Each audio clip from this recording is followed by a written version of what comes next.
émission de Saint-Mébric Digital 14 où on va faire une rétrospective 2018 et ce qui se passera en 2019 selon nos prévisions ou ce qu'on espère. 2018 a été numériquement très chargé. On a eu beaucoup de bonnes nouvelles, beaucoup de produits lancés, beaucoup de changements sur le web, mais aussi pas mal de mauvaises nouvelles. Et justement, on va voir tout ça en commençant par l'Algérie. Donc, on commence par l'Algérie. Alors, en Algérie, on a eu cette année plusieurs événements très sympathiques, comme Algérie 2.0 et sa 7e édition au Cyberpark, donc le Cyberpark avec Karim Mbarak. On a eu aussi Digitech qui s'est passé à la SAPEX, le premier événement donc, autour des métiers de l'économie numérique. On a eu aussi la Foire de la production nationale pour sa 27e édition, et franchement, ça vaut le coup, il faut y passer chaque année, vous découvrirez pas mal de choses qui se font en Algérie. On a aussi Afritech, donc l'African Exhibition of New Technologies, qui s'est passé au Palais de la Culture en Zakaria. Il y a eu l'Algérie en bas du classement selon le CNUCED. Donc on était à la 111e place en termes de facilité de commerce électronique. Bien sûr, le paiement électronique étant assez balbutiement, ça n'est pas. On a aussi la très mauvaise nouvelle de l'Algérie qui est par terre, râlé pas crête, avant-dernier, sur la qualité de la connexion entre la DSL et la connexion mobile. Et ça, on espère que ça va changer parce qu'il y a eu aussi l'annonce positive, parce qu'on va terminer au négatif, que ça va changer cette année en 2019, on espère, avec une baisse des prix, multiplication par 2 des débits et une amélioration de la stabilité de la connexion en général. On a eu bien sûr l'introduction de la loi sur le commerce électronique en Algérie, et ça va vraiment aider les e-commerçants et ceux qui veulent se lancer dans le commerce électronique. Voilà, ça c'était pour l'Algérie. On passe maintenant aux réseaux sociaux. Donc, cette année, ça a été très mouvementé pour Facebook. Facebook, ça a commencé avec le scandale donc, ça a commencé cette année avec Facebook. Facebook avec le scandale de Cambridge Analytica, où ils vendaient des données, c'est combiné avec d'autres données pour donner un avantage concurrentiel extraordinaire à beaucoup de compagnies, et surtout, ça a touché les élections américaines. Pour une fois, un pays a pu interférer dans les élections et la démocratie d'un autre pays, la Russie et les États-Unis. On suppose que ça s'est passé sur d'autres pays, mais pour l'instant, il n'y a pas de preuve. Facebook a aussi perdu ou donné accès des données à Microsoft, à Amazon, Netflix, Spotify et j'en passe. Et c'était des données personnelles des gens, bien sûr. Tout le monde dit que non, on n'y a pas touché, on ne savait pas qu'on les avait. Bref, Facebook marche une. On a eu aussi Instagram, l'autre Facebook, donc qui grimpe de plus en plus et qui a lancé pas mal de nouvelles nouveautés, pas toujours bien reçues. Par exemple, IGTV, Instagram TV, qui n'arrive toujours pas à décoller, le format ne parle pas encore aux gens.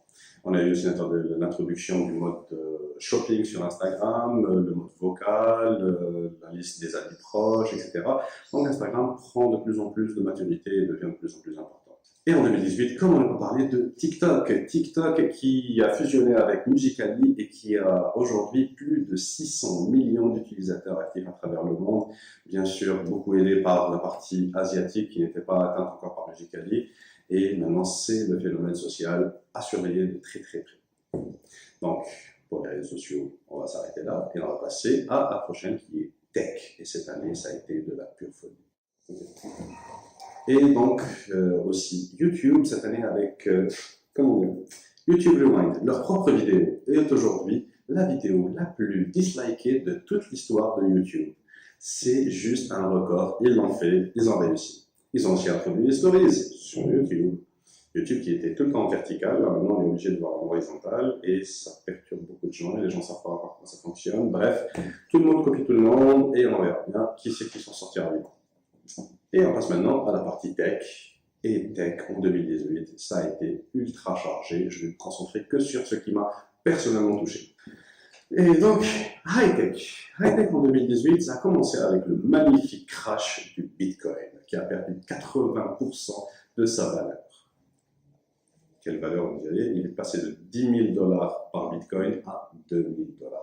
Enfin, toujours beaucoup plus haut que là où ça a commencé, mais quand même, il y a beaucoup de gens qui ont perdu beaucoup d'argent en investissant sur ça, donc attention. Les crypto-monnaies, la crypto-technologie, ça va avancer, c'est le futur, le blockchain aussi, mais c'est pas encore assez mature pour pouvoir investir. Donc, L'envoi de la première Tesla dans l'espace. Et donc, Elon Musk a réussi avec SpaceX à envoyer une de ses propres voitures dans l'espace avec un cosmonaute, enfin juste le costume, au volant. Et ça nous envoie des photos dans les fois de temps en temps. On a aussi Fortnite, là, le phénomène donc, qui grandit encore et qui devient le jeu le plus joué, le plus utilisé au monde entier, multiplateforme, mobile, tablette, desktop, console, laptop, tout ce que vous voulez. Et tout ça en mode gratuit. Super business model à surveiller aussi. Les téléphones avec le Samsung Galaxy S9, le Galaxy Note 9, l'iPhone XS, l'iPhone XS Max et l'iPhone Air. On a eu le OnePlus 6 et le OnePlus 6T, le Google Pixel 3 et XL, les notches, tous les téléphones avec les notches, c'est magnifique, c'est le Notch City cette année, le Huawei P20 et le Mate 20, le LG G7, le V40, les double et triple caméras, le Pocophone de Xiaomi, et bref. Malheureusement, en Algérie, on n'a pas droit à tout ça. J'espère que ça va s'améliorer en 2019. On a eu aussi, de chez Apple, à part l'iPhone, on a eu le nouvel iPad Pro, la tablette. Donc, ce seul concurrent aujourd'hui, ça reste Microsoft avec la Microsoft Surface, qui est vraiment excellente aussi. On a donc Google qui a sorti le Pixel Slate, qui essaie de concurrencer aussi sur le même segment. Et bien sûr, comment ne pas parler de LG et la technologie OLED avec les écrans qu'ils arrivent à lancer aujourd'hui, avec les wallpapers, avec les écrans 8K, avec les écrans transparents. Bref, cette année a été ultra chargée en tech et ça fait plaisir à voir. Donc, à quand? Parce qu'on aura tout ça ici, accessible, avec des prix accessibles et abordables aussi pour nous. Et on pourra les tester en direct dans l'émission. Ça serait bien. Voilà, donc pour la partie tech, voilà tout ce qu'on a vu. Et ça, pour moi, ça résume un peu l'année 2018. Ok, 2019. Qu'est-ce qu'on attend de 2019? Personnellement, en Algérie, j'attends deux choses principalement. Un, l'amélioration de la connexion, que ce soit en ADSL ou en 4G. Pourquoi pas en 5G, mais bon, améliorer déjà la 4G, ce serait bien. Une baisse des tarifs pour que plus de gens puissent se connecter facilement, parce que ça, par rapport au pouvoir d'achat, ça reste excessivement cher. Et bien sûr, l'introduction d'un mode de paiement électronique, quel que soit ce mode de paiement, que ce soit le e-payment, que ce soit le m-payment, que ce soit des recharges, on s'en fout. On veut pouvoir payer sur Internet sans avoir à se déplacer pour pouvoir faciliter les différents business models. Que le moyen de paiement soit traçable facilement pour qu'il n'y ait pas trop de trafic et que ce moyen de paiement soit sûr, sécurisé et facile d'accès par tout le monde. Donc, il y a des modèles qui existent dans le monde, on en a encore en Algérie.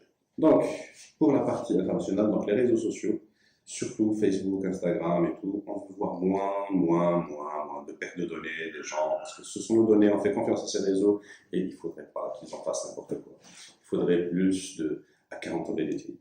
On veut voir ces réseaux sociaux prendre leurs responsabilités par rapport aux données des gens qui font en sorte que ces réseaux existent. Donc aujourd'hui, sans les utilisateurs, sans les internautes, ces réseaux ne seraient rien du tout, et il faudrait qu'ils se rappellent d'où ils sont venus. Donc que ce soit Facebook, Twitter, Instagram, TikTok, YouTube, LinkedIn, Pinterest, tous. On veut tous les voir bien fonctionner. Aussi, que ces réseaux facilitent aussi l'accès aux entrepreneurs à pouvoir grandir. Ils le font très bien aujourd'hui. Ce serait vraiment bien qu'ils puissent rendre ça encore plus accessible, expliquer aux gens comment ils peuvent les utiliser, de quelle manière pouvoir les rentabiliser. Donc ça, c'était par rapport aux réseaux sociaux. Par rapport aux moteurs de recherche, j'adorerais voir vraiment la partie voix, donc comme Google, l'assistant Google, Alexa ou autres, pas se développer, mais prendre en compte des pays comme les nôtres. C'est-à-dire qu'aujourd'hui, si on utilise ce genre de données, on n'a pas assez de données en Algérie pour qu'ils puissent répondre à nos questions. Vous pouvez faire le test chez vous si vous avez des iPhones ou des produits Android. Posez les questions à Google, vous allez voir les réponses. Pas très au point. Je voudrais aussi voir cette utilisation justement grandir pour voir tout ce qu'on peut en faire aujourd'hui. Qu'est-ce que peut coller à la recherche qui ne soit pas du SEO comme on connaît aujourd'hui, du référencement, mais du référencement spécial pour la partie voix. Voilà ce que je veux voir pour les réseaux sociaux et pour la partie technologie web. Pour les technologies en général, donc, ce serait bien d'avoir des écrans sur les téléphones qui aient des appareils photo en dessous ou quelque part, mais un écran complet à 100% qui couvre complètement le téléphone. L'écran pliable, ouais, je ne vois pas encore l'intérêt, ni la faisabilité. J'aimerais voir aussi de meilleurs appareils photo. j'aimerais voir de meilleures durée de vie de la batterie. On aimerait voir aussi donc, plus de téléphones haut de gamme en Algérie disponibles légalement. On aimerait voir plus d'ordinateurs, disponibles en Algérie légalement, haut de gamme, moyenne gamme. On n'a que du bas de gamme. Vraiment, c'est triste à voir. Quand on veut s'équiper, quand on veut quelque chose de bien, on est obligé d'acheter au marché noir. Et ça, c'est triste. On a vraiment voir cette situation s'améliorer. Et bien sûr, sur la partie écran TV, pour l'instant, on est assez bien servi parce que ce qui est ultra haut de gamme aujourd'hui n'est pas encore disponible en Algérie, mais vu la qualité qu'on a aujourd'hui disponible ici, je pense que ça va. Qu'on puisse monter en gamme un peu, peut-être, mais voilà. Il faudrait une meilleure connexion pour pouvoir en profiter et streamer des trucs de qualité dessus. Et j'aimerais clôturer ça avec l'entrepreneuriat en Algérie. Donc, ça fait des années que je suis dans le domaine, que je participe à tous les événements qui se font et j'adore voir justement ces jeunes étudiants, ces jeunes entrepreneurs se lancer dans l'aventure. Donc, on va parler d'accès à l'information, de faciliter les process, d'avoir un bureau unique pour créer ces entreprises, c'est bien. Mais ce qui est plus urgent, c'est de faciliter les transactions entre les entreprises, faciliter les transactions à l'international si on veut exporter, faciliter les transactions à l'international si on veut importer pour pouvoir exporter. Donc, tout ce genre de choses, faire du cas par cas et non pas généraliser une loi pour tout le monde. Voilà. On en a parlé dans plusieurs événements cette année, comme sur l'événement sur l'export, l'événement sur le commerce électronique, etc. Donc, c'est ça qu'on aimerait voir en Algérie. Faciliter tout ça.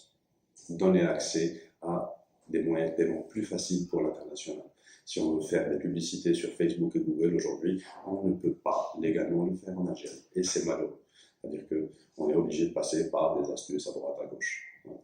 Donc ça, ce serait vraiment excellent de voir ça en 2019.